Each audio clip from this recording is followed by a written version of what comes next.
What's up, guys? So I wanted to put together a Mega Evolution guide, uh, and so here it is. I threw a little PowerPoint presentation together, and I just wanted to discuss some new cards, my excitement for Megas returning to the TCG, as well as discuss some skeletons for each new archetype or returning archetype and possible inclusions, exclusions, and also the matchups that they'll be pitted up against. So Megas are back. I'm so excited for this. We used to have, M Venusaur X from X and Y.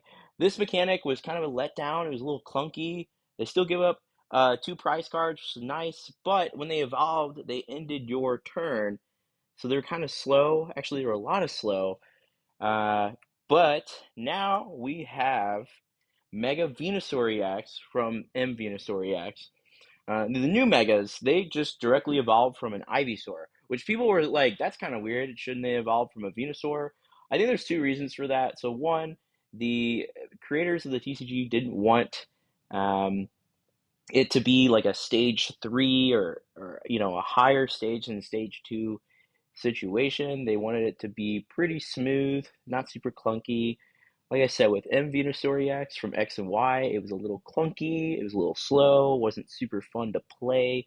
It was a basic Venusaur EX that you were evolving from, so they're all functionally stage ones.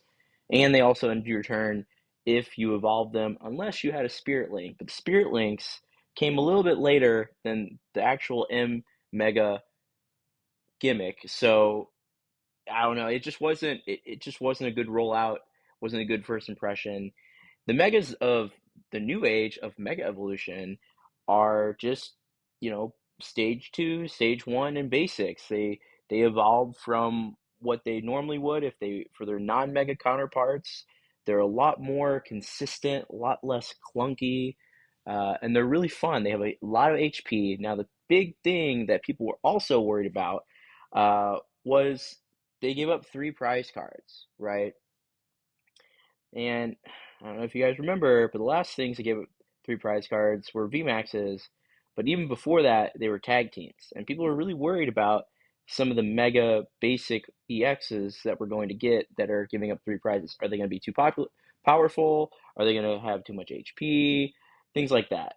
Well, let's take a look at the new megas and see how they do into the new format and against stuff that's already pre-existing.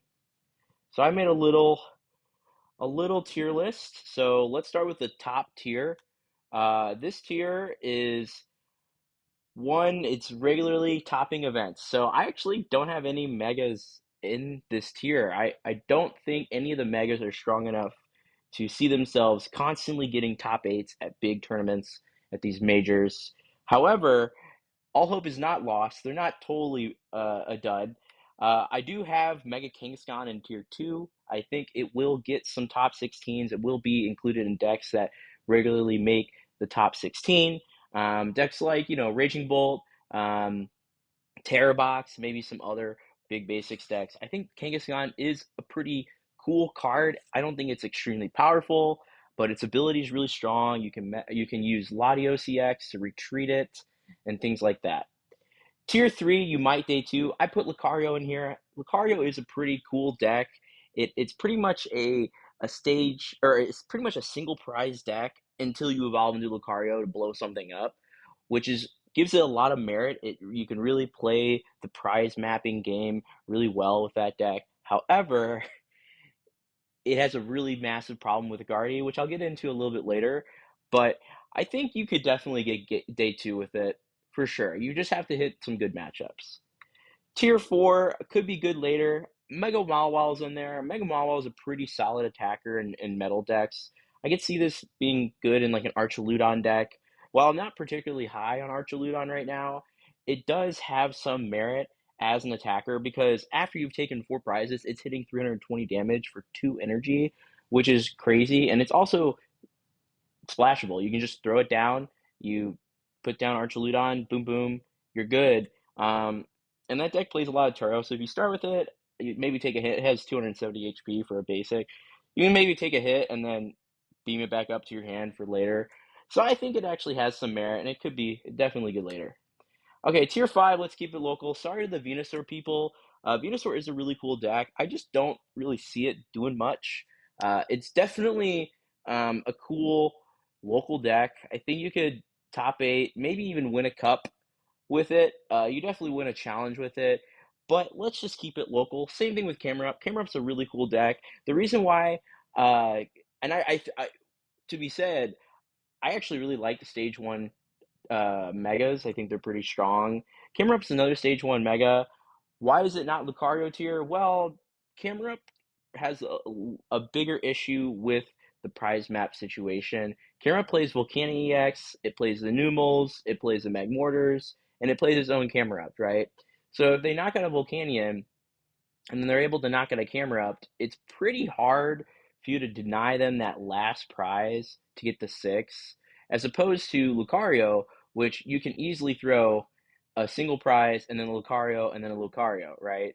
Because if their only option is going from two prizes to one or two prizes to seven, I guess, right? To get seven prizes through a mega, it's a little bit more difficult, extends the game a little bit longer. Camerupt is really cool. I also think like Lucario's a lot more consistent than Camerupt. Fighting type got a lot of support in the set, and we'll go over that later too.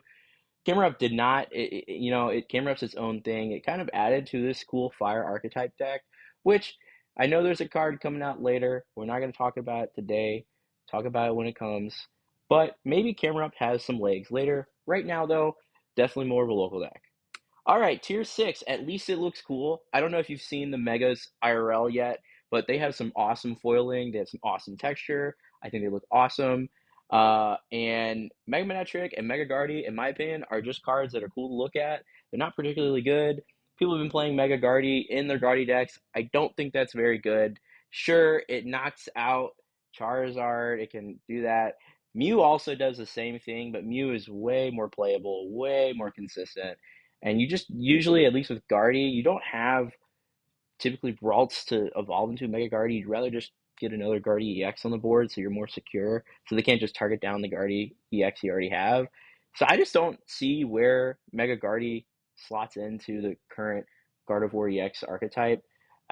Maybe later. I don't think so though. I really don't think this card's going to be good, or the deck even after rotation.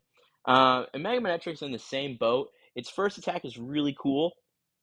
It will wall a lot of things.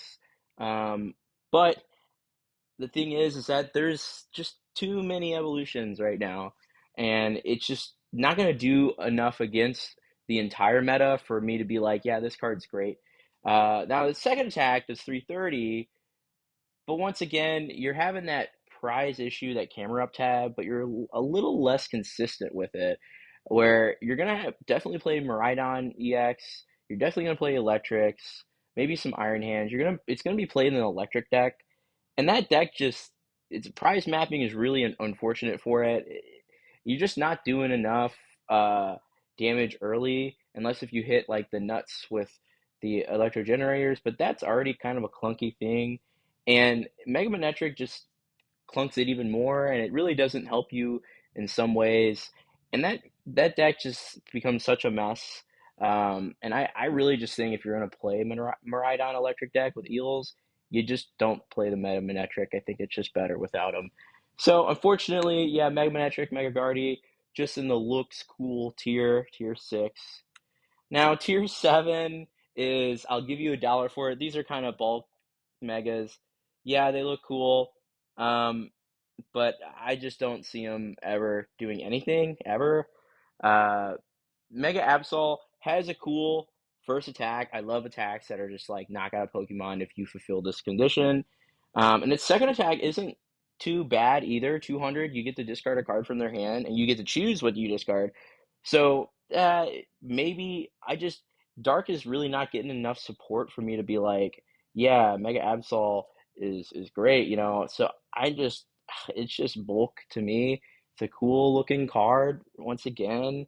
Maybe it could go to tier six, but I don't know. I think Mega Manectric is one of my favorite megas, so I like looking at it. And same thing with Mega Latios. Mega Latios has Latios, and sure, it's like a big basic, hits you a really hard deck. It hits for 300, but Pikachu is just so much better of a basic that hits 300 because Pikachu has its ability that literally can tank any amount of damage that's done to Pikachu for one hit. And it's not easy to get around that Pikachu ability. It's actually a pain in the butt for a lot of decks in format right now.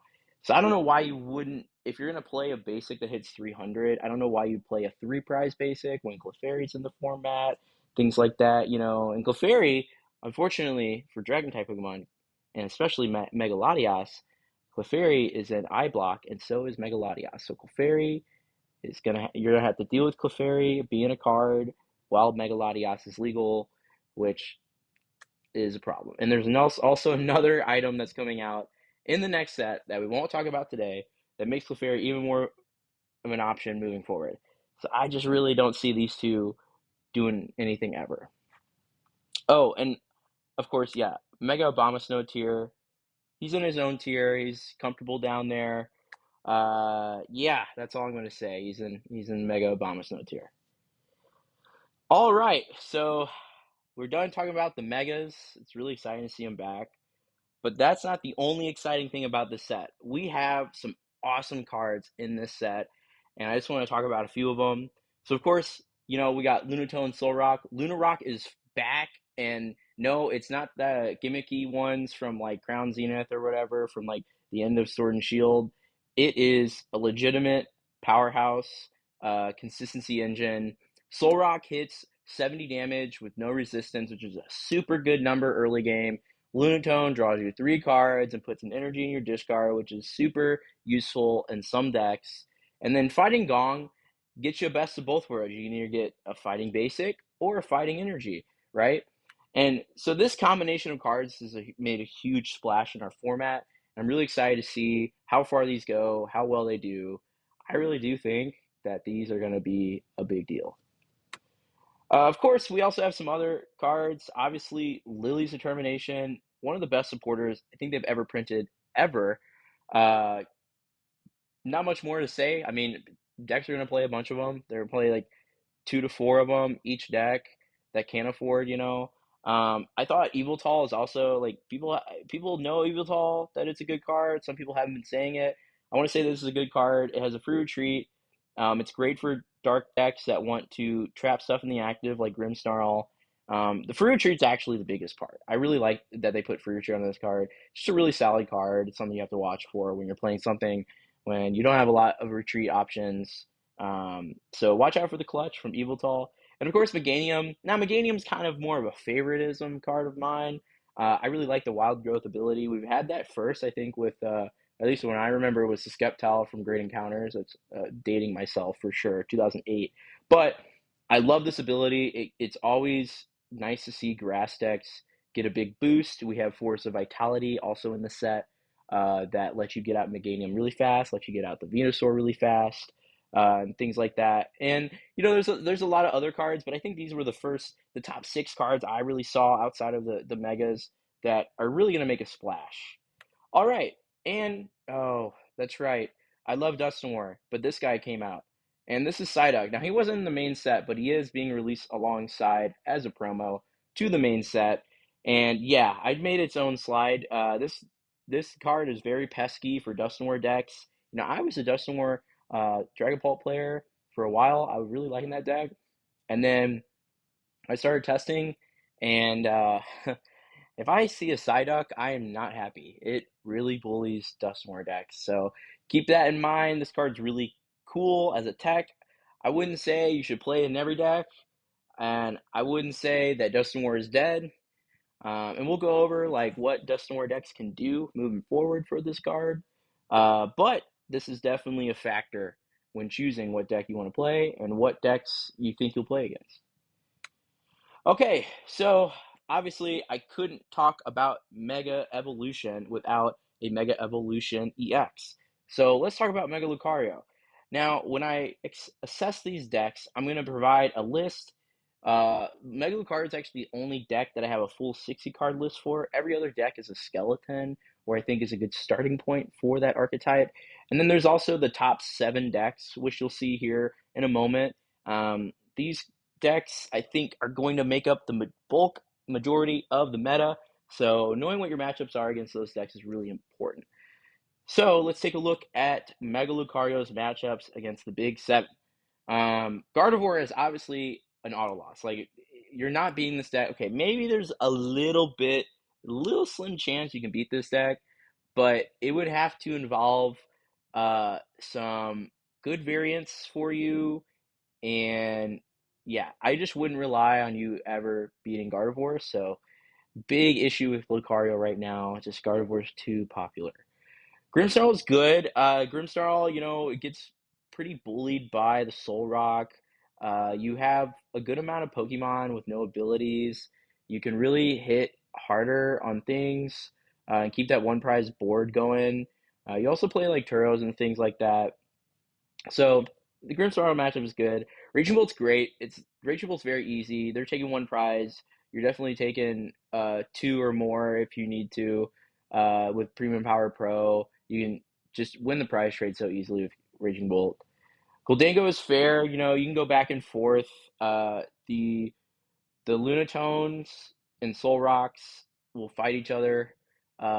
You will kind of edge them out on that, but then you have Goldango, and Goldango can just blaze through your things so quickly, uh, and it's just really consistent. Goldango is really strong. We'll get into it later, but I think it's a fair matchup. Same with Dragapult. Dragapult, if you play Psyduck, maybe it's a lot better. Uh, I mean, if you play Psyduck, so that's another thing about Psyduck is like you have to hedge if do I really need Psyduck to beat Dragapult? Can I beat it most of the time? And when I say fair, by the way, I mean like 50-50, maybe 60-40, maybe 40-60, kind of in that range. You can either win some of the times you win, or it's, a toss up, or maybe I kind of lose sometimes. Dragapult, you can beat it, but sometimes that 60 damage or 6 damage counters really adds up if they do it right. And they can start taking multiple knockouts on your single prize board. Terrabox is great. Terrabox just can't get past the Mega Lucario. I know they have the Clefairy, but you can really bully them with Solrocks and things like that, and Hariyama as well. Hariyama is actually probably the biggest problem. Hariyama just will knock out their stuff so easily, their big basics, and yeah, I just haven't really had a problem with Terrabox before. It seems like a pretty simple matchup. And Charizard once again is fair. You can blow it up with Mega Lucario. Charizard can't one shot a Mega Lucario if they don't have their max belt. And once again, yeah, you bully them with Solrock really early with the Premium Power Pro. So let's take a look at the list for Mega Lucario. Now this is 60 cards. My list is a little unconventional, but I really like it. So you have the reversal for Goldango and Big Basics decks. Hariyama is actually a key attacker in this deck. Hariyama can take some crazy good prizes, can really help you in the prize race. You can max belt, reversal to it, and knock it at Goldango, which is really strong. You just got to watch out for the Solrock return KO. But with this deck, you like to make a single prize board and only evolve into Mega Lucario when you need to knock out something big. For the reason why I also play Hilda in here is for the reversal energy. So my idea is that you can Hilda for Hariyama reversal energy, and then Hariyama send something up, reversal energy, knock it out. Which is why like any Ogerpon deck is super nice. It's like an easy matchup because you just Hariyama them and they're just like, now I'm trading 1 for 2, which is really good rate. Um, so you can force single prize board, and single prize board are really strong. I mean, that can sway some matchups in your favor for sure. But yeah, so that's kind of my take on Mega Lucario right now. Let's go to the next deck, which is Dragapult. So Dragapult, I'm not crazy about its matchups right now. Like I said, I'm kind of off Dragapult, to be honest. Gardevoir is not a good matchup. Grimmsnarl's, it's 50-50. Raging Bolt's good. You can hit him with the Iono. That usually is pretty good. Uh, Goldango, Dragapult, and Terrabox are fair. Obviously, Terrabox, like, they can go Wellspring on you really early if you're not playing Shaman, and that's just really bad for you. Charizard is good though. Charizard is an awesome matchup. You should be happy when you sit across from Charizard. But the problem is that Psyduck is it's just gonna be so pesky. It's gonna be in the back of your mind. It's gonna live rent free in your head the entire time. So let's take a look at the skeleton and we can discuss like what we can do. Obviously, we're gonna play Dusknoir. I don't like straight Dragapult anymore. I think you have more of a chance to beat Gardevoir with Dusknoir, but it's still not good. So this is a 57 card skeleton. You have some room to work with. Klefki is, I guess, the best way to combat a Psyduck, a pesky little Psyduck. You can set up Klefki, maybe you can play an air balloon, um, put it on there, send it up, and then blow up your Dusknoir, and do your combo that way. Maybe you play a third boss in here. I really do like 3 boss. I've been playing 3 boss, 2 Jamming Tower. That's just more for the Guardy matchup. It's pretty strong. Um, and then you can also play a second Dusknoir if you think more rare candy, second Dusknoir if you want to just rush down Dusknoir. If you don't expect too much Psyduck. Moving forward, I'm not crazy about Dragapult, to be honest. I just don't think it's super well positioned moving forward, but we'll see. We'll see. Okay, Gardevoir. Yeah, pesky Gardevoir. Everyone loves Gardevoir, right? Um, so I have some asterisks here, and this is just kind of a what if your opponent. So in Gardevoir, it should be 50-50. You know, every mirror is 50-50. However, with the asterisk, if it's a Jellicent and you're not Jellicent, then the Jellicent's going to be favored. Vice versa too, right? If you're playing Jellicent and they're not playing Jellicent, you're going to be favored. And for that reason, I think guarding Jellicent is better moving forward. It's a little more clunky, but the item lock is really strong right now. The item lock can just kind of win games, slow your opponent down. So I think I'm pretty sure Guardy Jellicent is great moving forward. Grimmsnarl is obviously bad. Goldango's actually bad too. Goldango can just rip the bosses too easily. They're just gonna kill all your stuff that's on the bench. Solrock bullies you. Raging Bolt's great. It's always been great. Dragapult's excellent. This is the best matchup. Dragapult's crazy. Such a good matchup. You would be so happy to sit across from Dragapult all day. Terrabox is also asterisk fair. If they do not get Wellspring early, it's a pretty good matchup. If they do get Wellspring early, it's a pretty bad matchup. And that averages out to about a fair matchup. That's why I put the asterisk there. Charizard's not great. You could beat Charizard. It depends on what they play. If they're playing the Mist Energies, you can't monkey them, and if they're playing like more than 2 boss and they're just able to get your guardies, it's really tough. What you want to do though is you want to just like target down their Pidgeots so you can rip an Iono and clunk them out and then just kill their big guy with a Mew late game. Prize mapping is really important in that matchup. You want to be able to copy Mew at the late game and when they're at 1 prize and you're at 2 and you can knock out a Charizard. So Mew is important. If you think you're play against a lot of Charizard, I would play Mew. And that kind of goes back to this skeleton. This is a 57 card skeleton. Now a lot of people have been debating on what is the supporter line for Guardy now that we have Lily's Determination. I am confident that is a 4 Lily, 4 Iono, 2 Arven, 1 Research. I'm very confident on that. That is the best combination. Like I said, Jellicent package is likely better. If you do play Jellicent, you'll probably want to tick it up to 3 Arven. You can play a Mew EX, you can play Drifloon. No Clefairy EX is valid. As I said, I think Dragapult is declining in playability and in popularity. And if that happens, then there's not really too much reason to play Clefairy. Now, Clefairy can get a good amount of knockouts, just on big basics. But other than that, I'm not crazy about including it over like a Mew or something. So maybe you can cut it. A lot of people have been saying Mystery Garden's bad. I think Mystery Garden's good. If it sticks, you can just draw you a lot of cards. It just helps you extend more for that Guardy setup. And yeah, once again, no Mega Guardy. I'm not big on that card. Maybe you can play a fourth Monkey too. Things like that. A lot of stuff to work with, but yeah, this is where I would start with this deck and put your 3 cards in whatever you want to do.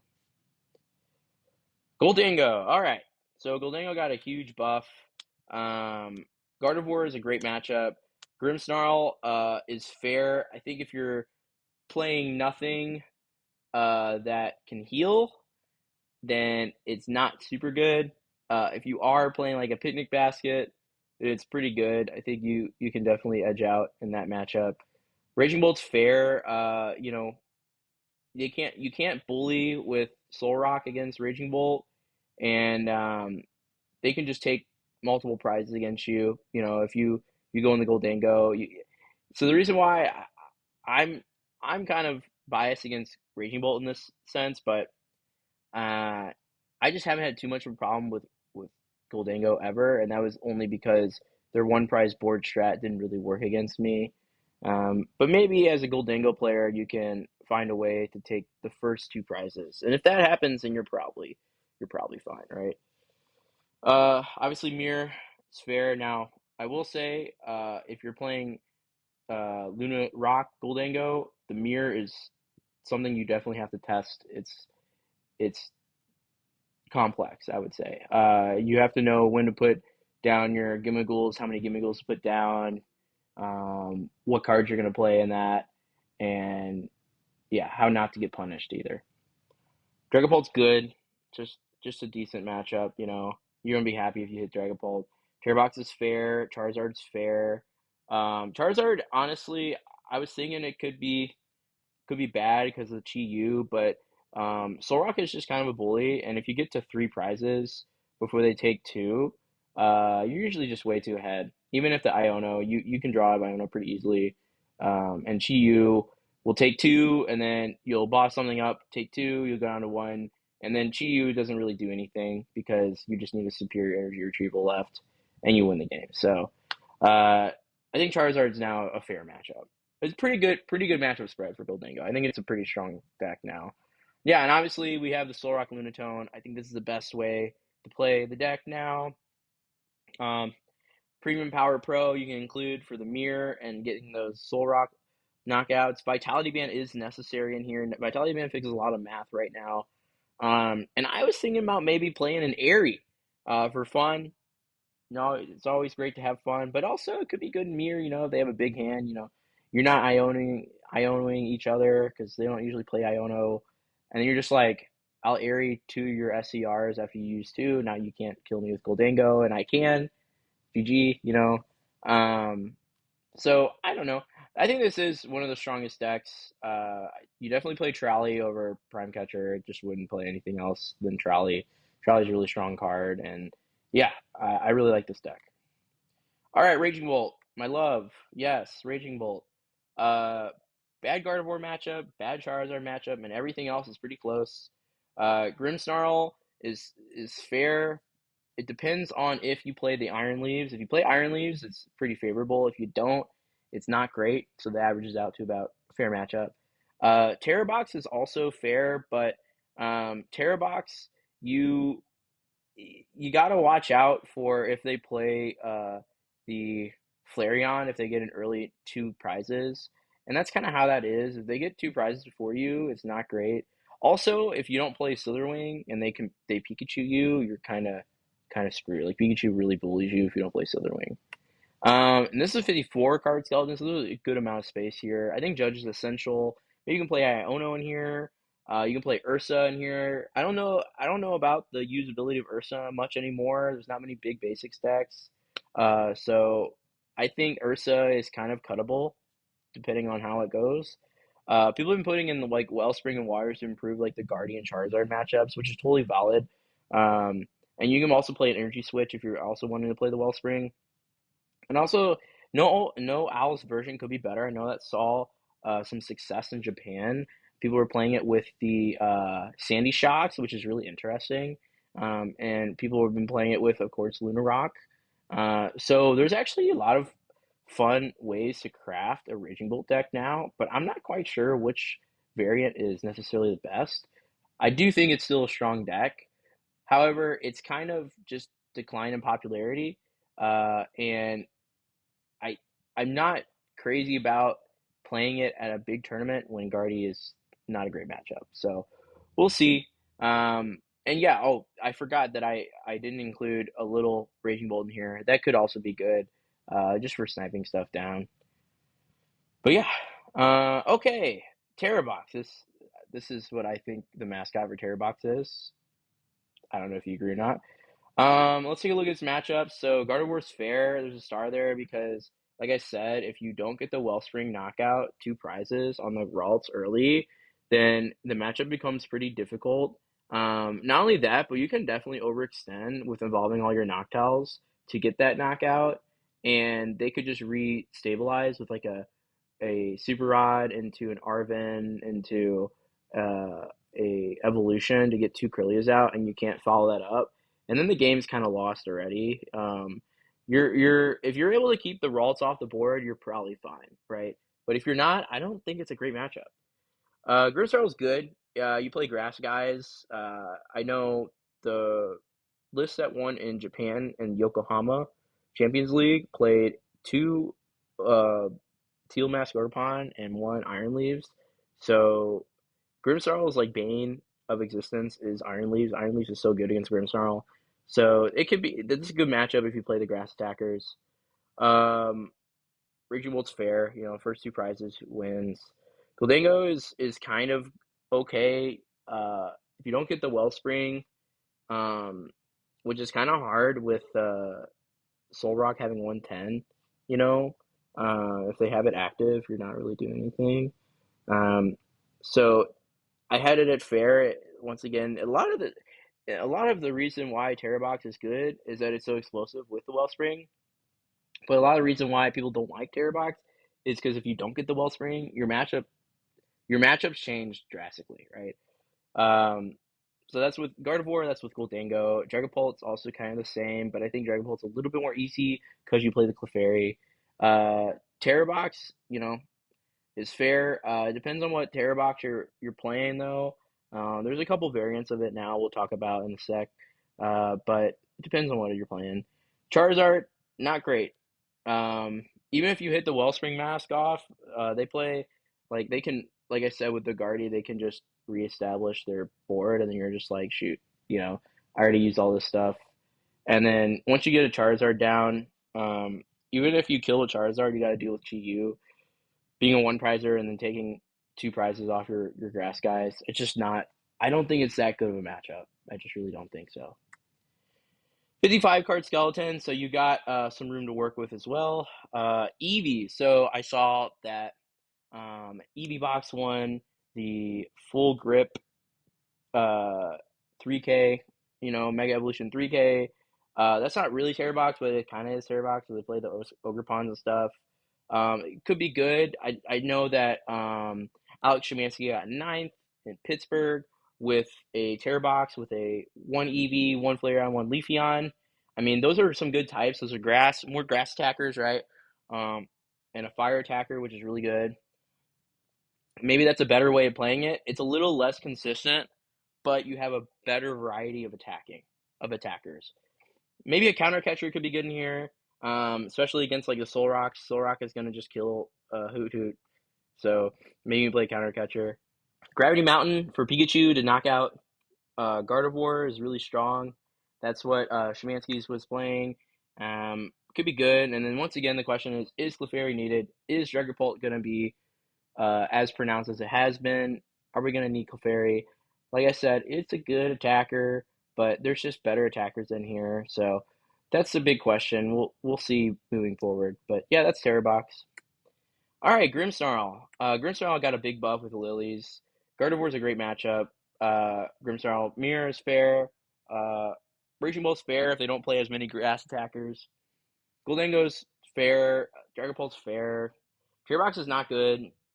Uh, Charizard's fair if they don't play Mist Energies and stuff and ways to get around the Devolution. So this is a 55 card skeleton. Maybe you can include some of Badoo. I know that they were playing the Ursa. An Enhanced Hammer for Mist Energy. I know Mist Energy is being a little bit more popular. A third Frostlass to help your TM Evo plays. Maybe even a fourth monkey if you want to do multimodal, like just monkey Frostlass Tall. Maybe a second Tall. There's a lot of stuff you can play with here.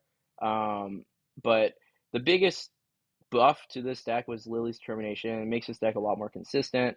I always thought this deck was kind of clunky, but Lily's has made it a lot more smooth. So yeah, I think Grimmsnarl's in a good position. It's been doing really well in Japan, and recently it's been doing well online, so it's definitely on a come up. Charizard, okay, Charizard's been around forever. But its matchups have gotten a little bit better. So Gardevoir is good. Grimmsnarl's fair. Raging Bolt's good. Gholdengo's good. Dragapult's not good at all. Terrorbox is fair, but if they don't get the Wellspring, it's pretty easy. And of course, Charizard Mirror is fair. Um, 54 card skeleton. I think this is kind of the new Charizard. I haven't played Charizard in a while, but they started playing Chi-Yu for the Gholdengo, which makes a lot of sense. It just one shots it. It's a one prize guy. You could play a Monkey Dory package. I've been seeing people have been playing Monkey Dory, like two Monkey Dories, some Luminous, or maybe one Monkey Dory and one Luminous. Mist Energy. I do think Mist Energy is pretty good right now, so maybe play a couple Mist Energies. Klefki and Dusknoir. People have been playing like the 2/1/1 Dusknoir with a Klefki. Um, that seems fine. It is a little clunky in my opinion, but if Dusknoir helps, I mean Dusknoir can definitely help some of the wall matchups like Cornerstone and Crustle. So that could be good, useful there. And you also get to swing the Briar combo, which is really nice in some situations. And people also been playing Town Store to just increase their outs with Lily's Determination and get the evolution going because getting a turn if you go second, getting a turn one evolution is extremely strong for this deck. So I think it's in a pretty good position moving forward, and we'll see how well it does in Milwaukee. All right, Cyriledge. Now, Cyriledge kind of entered the fray. It's been getting a lot of talk, and I think for good reason. It has pretty good matchups right now. Gardevoir is fair, but it can definitely beat Gardevoir. You have to watch out for the Jellicent. You have to keep your Charcadets down too. Make sure that your monkey, or make sure that Gardevoir's monkeys aren't killing your Charcadex while they're also killing your Cyriledge and keeping them off the board. That's typically how I've lost a Guardy with this deck. Other than that, though, it's pretty nice because you just ramp up so much damage so quickly, and then you can just. It's very low commitment. You just one energy, boss, kill Gardevoir, really strong. Grimmsnarl's good for that reason. Raging Bolt's great. Raging Bolt's so easy. Gholdengo's good. Dragapult's good. Terrorbox is bad. Wellspring just if they get Wellspring, they have a lot of time to do the Wellspring combo. And if they do get Wellspring, it's really bad. You also don't have a responsive Pikachu, which is terrible. You could play Monkey, but they usually aren't putting damage on your board. So you can Monkey the Pikachu. So I just Terrorbox is just not good. Charizard's fair. It's Charizard. I would say it's kind of a good matchup, but Charizard has a lot of HP and it hits pretty quick.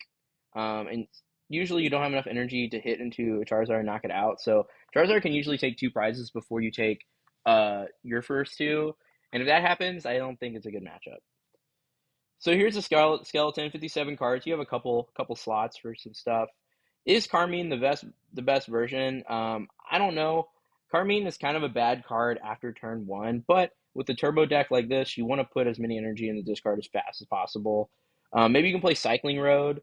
I just thought of Cycling Road. You draw an extra card. You have energy in your hand all the time. Draw an extra card. It's kind of fun. Don't know how good it is, but it is nice to have at least one stadium to bounce anything that might be helping your opponent. Drillbur, people have been saying Drillbur's kind of cool. I think with Legacy Energy and not Blender, Drillbur has a lot more legs. With Blender, I don't think you need Drillbur. And if you're not even playing Carmine, then Drillbur has a lot of legs, so you can get more energy in your discard with just a Drillbur. It kind of catches you up.